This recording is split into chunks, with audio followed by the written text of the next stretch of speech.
और चुनाव प्रचार की या चुनाव में जो होता है उसकी बात ऐसी है, वास्तव में तो प्रजातंत्र की अनिवार्य आवश्यक प्रक्रिया है और उसमें दो पक्ष रहते हैं, इसलिए स्पर्धा रहती है।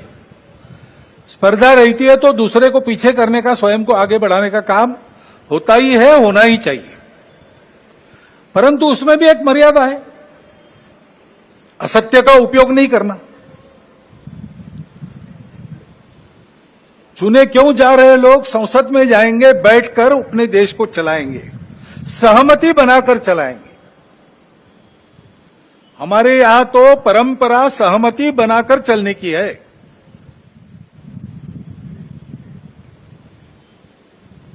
समानो मंत्र समिति समानी समानम मनस सहचित्तमेशाम। इस सहचित्त पर विनोबा भावे जी की टिप्पणी है। वो कहते हैं कि ऋग्वेदकारों को मानवीय मन का कितना ज्ञान था ये समझ में आता है। सब जगह उन्होंने सम कहा है, समानो मंत्र समिति समानी समानम मना, लेकिन चित्त के बारे में सम नहीं कहा, क्योंकि प्रत्येक व्यक्ति का चित्त मानस अलग अलग होता ही है और इसलिए 100% मतों का मिलान होना संभव नहीं है। लेकिन जब समाज में लोग अपना चित्त अलग अलग होने के बाद भी हमको साथ ही चलना है ऐसा निश्चय करते हैं तो सहचित्त बन जाता है। वास्तव में संसद क्यों है और उसमें दो पक्ष क्यों है? इसलिए है कि दोनों पहलू उजागर हो। किसी भी सिक्के के दो पहलू रहते हैं, ऐसे किसी भी प्रश्न के दो पहलू रहते हैं। एक पक्ष एक पहलू का विचार करता है तो दूसरे पक्ष ने दूसरा पहलू उजागर करना है ताकि जो होना है वो पूर्णतः ठीक हो, सहमति बने।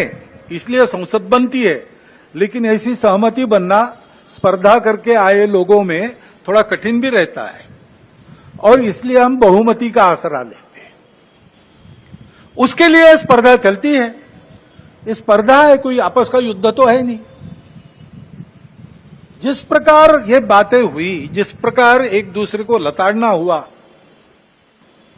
जिस प्रकार प्रचार के दौरान हमारे करने से समाज में मनमुटाव बढ़ेगा, दो गठ बटेंगे, आपस में शंका संशय उत्पन्न होगा, इसका भी ख्याल नहीं रखा गया और विनाकारण संघ जैसे संगठनों को भी उसमें खींचा गया। टेक्नोलॉजी का सहारा करके असत्य बातें परोसी गई, नितांत असत्य। क्या शास्त्र का, विज्ञान का, विद्या का ये उपयोग है? सज्जन विद्या का ये उपयोग नहीं करते।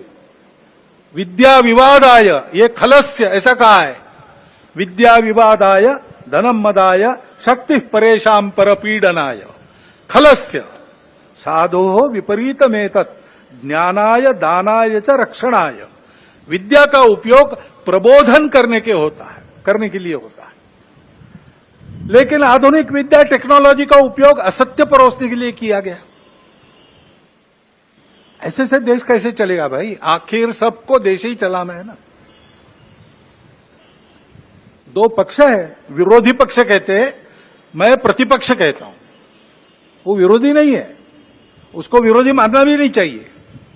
वो प्रतिपक्ष है, वो एक पहलू उजागर कर रहा है, उसका भी विचार होना चाहिए।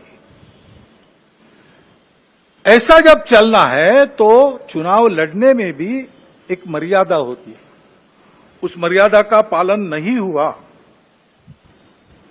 क्योंकि उसका पालन होना इसलिए आवश्यक है कि हमारे देश के सामने चुनौतियां समाप्त नहीं हुई। अब सरकार बन गई, वही सरकार फिर से आ गई, एनडीए। अब ये ठीक है, पिछले 10 वर्षों में बहुत कुछ अच्छा हुआ है। आर्थिक हमारी स्थिति, आधुनिक दुनिया जिन मानकों को मानती है, जिसके आधार पर आर्थिक स्थिति का मापन करती है, उनको लगाए तो हमारी आर्थिक स्थिति बहुत अच्छी हो रही। सामरिक स्थिति हमारी निश्चित रूप से पहले से अधिक अच्छी है। दुनिया भर में हमारे देश की प्रतिष्ठा बढ़ी है। कला क्षेत्र में, क्रीड़ा क्षेत्र में, ज्ञान विज्ञान के क्षेत्र में, संस्कृति के क्षेत्र में हम सब लोग विश्व के सामने आगे बढ़ रहे हैं। हमको धीरे धीरे मानना विश्व के प्रगत देशों ने भी शुरू किया है। लेकिन इसका मतलब ये नहीं है कि हम चुनौतियों से मुक्त हुए।